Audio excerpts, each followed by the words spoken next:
The water under our feet is necessary for life. It's not renewing, and when it's gone for good. We're pulling so hard. At what point do we rob from our neighbor? They're headed to a race to the bottom. When the pursuit of their American dream affects my American dream, there's a problem. Can you maintain the culture? Can you maintain the general economy? I don't want to see my community die. We love what we do. I want to die right here. Just like Moses in the Bible, they put my bones right here.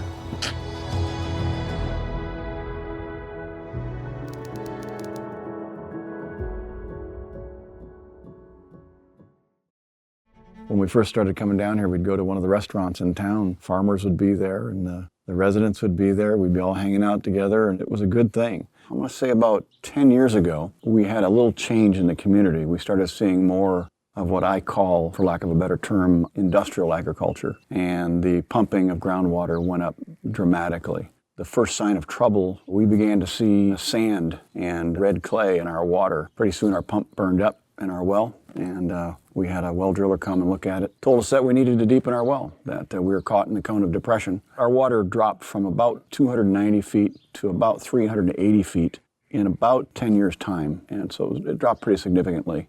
In the urban areas, there's active management areas. In those areas, groundwater is well regulated. It's measured, it's understood. But outside of those active management areas, which is, we're talking about the rural areas of the state, there was no regulation put on groundwater. Being Westerners, we don't like control.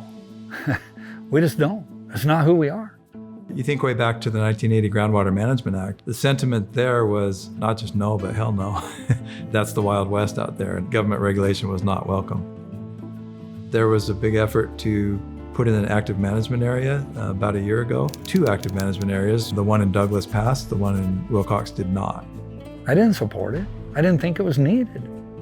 Didn't really have to do with not acknowledging that something needs to be done. They just felt that was the wrong tool. One thing that we're realizing is if we don't come up with solutions ourselves, we're going to have the state mandate things. That's one of our biggest fears. Even though restrictions would not really affect us here on the ranch, it would affect my community. I don't want to see my community die.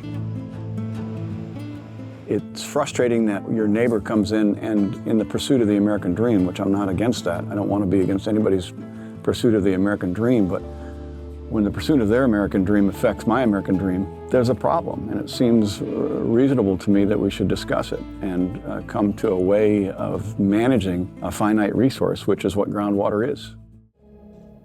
This is a community that has been in deep conflict over water issues for a very long time, and they didn't let that stand in the way of them getting together, talking intimately about some of the least comfortable and maybe scariest topics they face every day. One of the principals of one of the largest industrial agricultural operations stood at one of the whiteboards and said to me, "We're simply going to have to use less water." To hear that was really encouraging.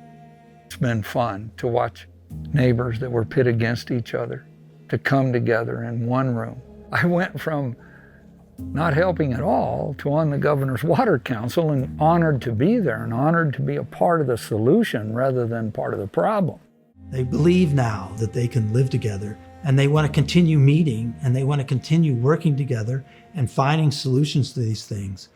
But they want to be sure that as a group, that if they ever make any policy type recommendations, that it's a consensus of the group, which gives them a lot of political power.